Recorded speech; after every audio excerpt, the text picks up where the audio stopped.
વાત કરીએ માવઠાના મારની। દક્ષિણ ગુજરાતમાં માવઠાના કહેરના કારણે ખેડૂતોની હાલત કફોડી કરી નાખી છે। હવામાન ખાતાની આગાહી પછી પણ ખેડૂતો ડાંગરનો પાક સુરક્ષિત મંડળી સુધી નહીં પહોંચાડવાના કારણે ડાંગરનો પાક કમોસમી વરસાદના કારણે પલળી જતા ખેડૂતોની આંખમાં આંસુ આવી ગયા હતા। ગયા વર્ષની જેમ આ વર્ષે પણ માવઠાના કારણે ડાંગર પકવતા ખેડૂતોએ રાતાપાણી રોવાનો વારો આવ્યો છે। જુઓ અમારો વિશેષ અહેવાલ। આ માવઠું નથી, ખેડૂતના આંસુ છે। આ દ્રશ્ય છે ઓલપાડ તાલુકાના। હવામાન ખાતા દ્વારા આગાહી કરવામાં આવી હતી, જેના કારણે ખેડૂતોની ચિંતામાં વધારો થયો છે। ગઈકાલ રાતથી જ આકાશમાં કાળા દિમાગ વાદળોના કારણે જગતનો તાત પોતાનો ડાંગરનો કિંમતી પાક જાહેર રસ્તા પર ભેજ સૂકવવા માટે નાખ્યો હતો, પરંતુ અચાનક મોડી રાત્રે કમોસમી વરસાદ વરસતા ડાંગરનો પાક પલળી ગયો છે।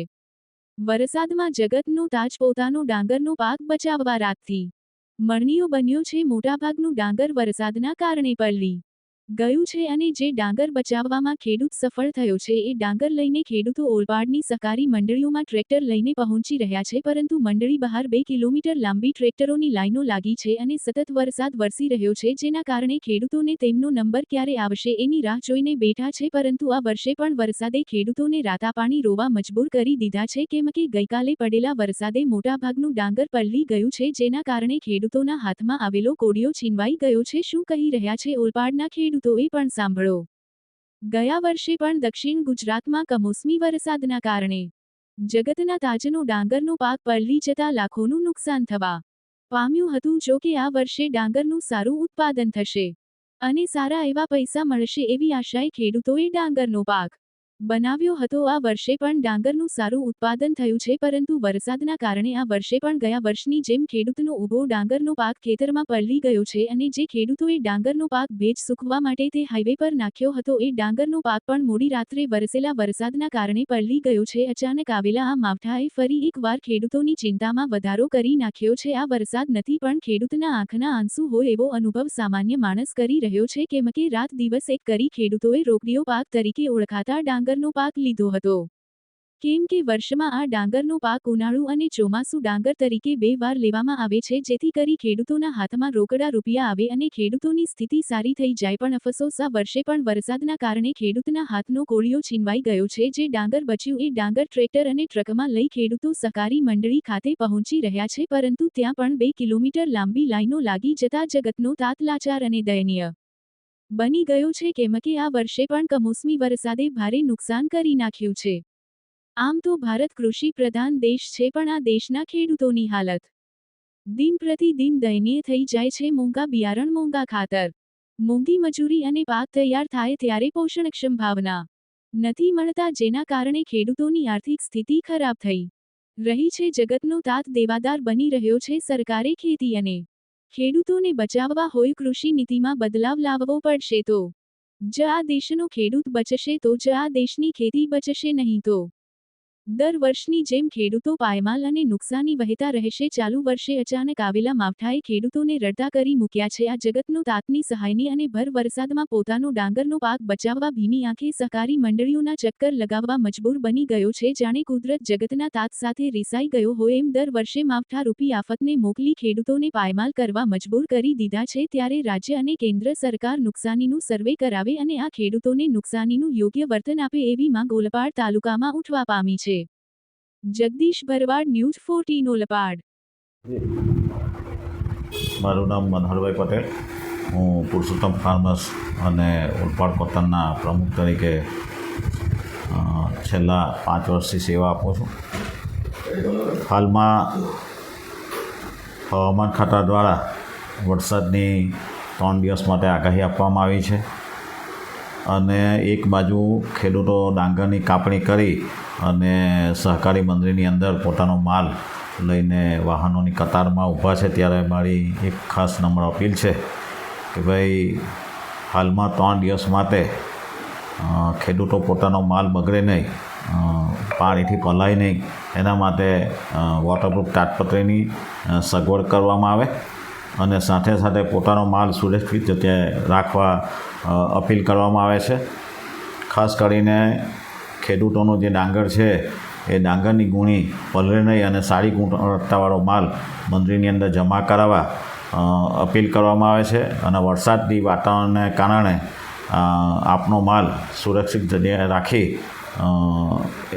અને 3 દિવસ માટે મંદિરની અંદર ખોટી ગીરડી ન કરવા નમ્ર અપીલ છે. હાલ જે લાઈનો લાગી છે કેટલા સમયમાં પૂર્ણ કરવામાં આવશે અને મંડળી દ્વારા કઈ રીતની ડાંગરના પાકને લેવાની તજવીજ હાથ ધરવામાં આવી છે? ખાસ કરીને હમણાં દિવાળીની જે રજાઓ ગઈ એમાં જે ભાઈબીજ અને એની જે રજા હતી એના કારણે થોડી ડાંગર લેવામાં વિલંબ થયો છે. કારણ કે અમારી સાથે જોડાયેલી સહકારી મંડળીના કર્મચારીઓ પણ લાભ પાંચમ સુધી રજા પર હોય અને એમની હાજરી આવશ્યક હોય, પણ એવો રજા પર જતાં જે રજા 4 દિવસની હતી એમાં પણ ટૂંકાવીને 2 દિવસ રજા કરી અને ડાંગર લેવાનું ચાલુ કરવામાં આવ્યું છે. ખાસ કરીને હવામાન ખાતાની આગાહીના કારણે થોડી ગીરડી હોય એવું લાગે છે. દરરોજની લગભગ 18થી 20,000 ગુણી ઓલપાડ સેન્ટર પર ઉતારવામાં આવે છે. આપનું નામ? મારું નામ વાસુદેવભાઈ નરેન્દ્રભાઈ પટેલ, ગામ નગોઈ. વસુદેવભાઈ, જે રીતે માવઠું આવ્યું છે ખેડૂતોને કેટલી ચિંતા અને કેટલું નુકસાન? ખેડૂતોને એટલી હદે નુકસાન થઈ રહ્યું છે કે વરસાદ તમે જોઈ શકો છો કે વરસાદ હજુ પણ ચાલુ જ છે. ખેતરમાંથી લાવીને બહાર કાઢ્યું, બહાર કાઢે તો પણ ઢાંક્યું, પલરાયું, થોડુંક લાવ્યા આટલે ગાડી એ તો અહીંયા પણ માવઠું ચાલુ જ છે ને અહીંયા પણ અડધી ગુણો પલરાઈ જાય છે ને અડધી ગુણો પાછી રિટર્ન થાય છે. વસુભાઈ, ગઈકાલ રાતથી ખેડૂતો ટ્રેક્ટર લઈને આવ્યા છે, લાઈન લાગી છે મસમોટી, કેટલી હેરાનગતિ છે? બહુ સખત હેરાનગતિ છે. કાલે સવારથી આવેલો છું હું, અત્યારે પણ નંબર લાગે એવો નથી.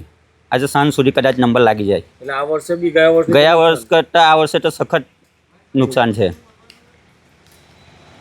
એમાં બી 50% ભાઈ બી પટેલ, ગામ સરસ. જતીનભાઈ, જે રીતે માવઠું થયું છે ખેડૂતની ચિંતામાં વધારો થયો છે, કેટલી હેરાનગતિ અને કેટલું નુકસાન આ વર્ષે થવાનું? નુકસાન તો વધારે જ છે. ઓલરેડી કેવું છે કે ખેતરમાંથી ડાંગર અમે કાઢીને લાવ્યા છે અને ત્યાર પછી સુકાવીને બી પછી અહીંયા મંદરીમાં લાવીએ છીએ. તો મંદરીમાં બી અત્યારે કોઈ એવી પોઝિશન છે કે ટ્રેક્ટરમાં બી કદાચ ડાંગર પીલાઈ જાય અને ટ્રેક્ટર અમારે ઘરે પાછા લઈ જવા પડશે. કારણ કે 50% તો લગભગ પીલાઈ જ જશે એવું લાગે છે. હવે રિટર્ન ગુણ, હવે પાછું ટ્રેક્ટર એને ઘરે લઈ જઈને પાછું અમારે સુકાવવાનું અને પછી એ બધું તકલીફ જ છે મોટામાં મોટી. ખેડૂતોની સ્થિતિ સુધરે એવું લાગે છે? નહીં લાગે. કારણ કે આ છેલ્લા 2-3 વર્ષથી આ જ પ્રોબ્લેમ, માવઠાનો માર રહે જ છે. બરાબર છે. એટલે મને નથી લાગતું કે હવે ખેડૂતોની સ્થિતિ સુધરે. કારણ કે એમાં ઉત્પાદન બી આ વખતે ઉત્પાદન બી આ ચોમાસામાં કેવું 50% જ ઉત્પાદન રહે છે. બરાબર છે. એમાં બી પાછું આ માવઠાનો માર રહે એટલે ખેડૂતોને હવે નુકસાન જ છે. હા, શું નામ તમારું? શંકરભાઈ રતનજીભાઈ પટેલ. હા શંકરભાઈ, જે રીતે પરિસ્થિતિ દિવસે દિવસે જે રીતે માવઠાના કારણે ખેડૂતની હાલત બગડી રહી છે, શું કહેશો? 100% બગડી, 1% નહીં બાકી. ડાંગર જે રીતે પકવું છે મહેનત કરીને, તો હાલ કેવી પરિસ્થિતિને કેટલું નુકસાન તમને?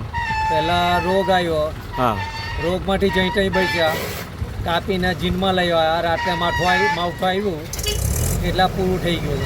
અડધી ગુણ ગમે એવી તાટપટ્ટી ઢાકેલી છે તોય દરેકને થોડી થોડી ગુણ પડેલી છે. એ ગુણ ફરી રિટર્ન જાય છે. હવે એને ઘરે જઈને સૂકવવાની, ત્યારબાદ ફરી પાછું ભરવાનું અને લઈને આવવાનું. એટલે આ ડબલ ખર્ચો. હવે જે ભારે ટ્રેક્ટર કરતા હોય કે ટેમ્પો કરતા હોય તેની શું પરિસ્થિતિ? જે ઓછું જેની જમીન છે એને જ ભારે કરે, એને ડબલ માર પડે. ખેડૂતની પરિસ્થિતિ બહુ ખરાબ છે. બિલકુલ આમ એ કુદરત જ સાથ નથી આપતો. નીચેના તો બિલકુલ આપતા જ નથી, પણ કુદરતે સાથ નથી આપતો. કુદરત સાથ આપે તો થોડોક ભાર ઓછો થાય, પણ ભાર ઓછો થાય એવું લાગતું નથી. હજી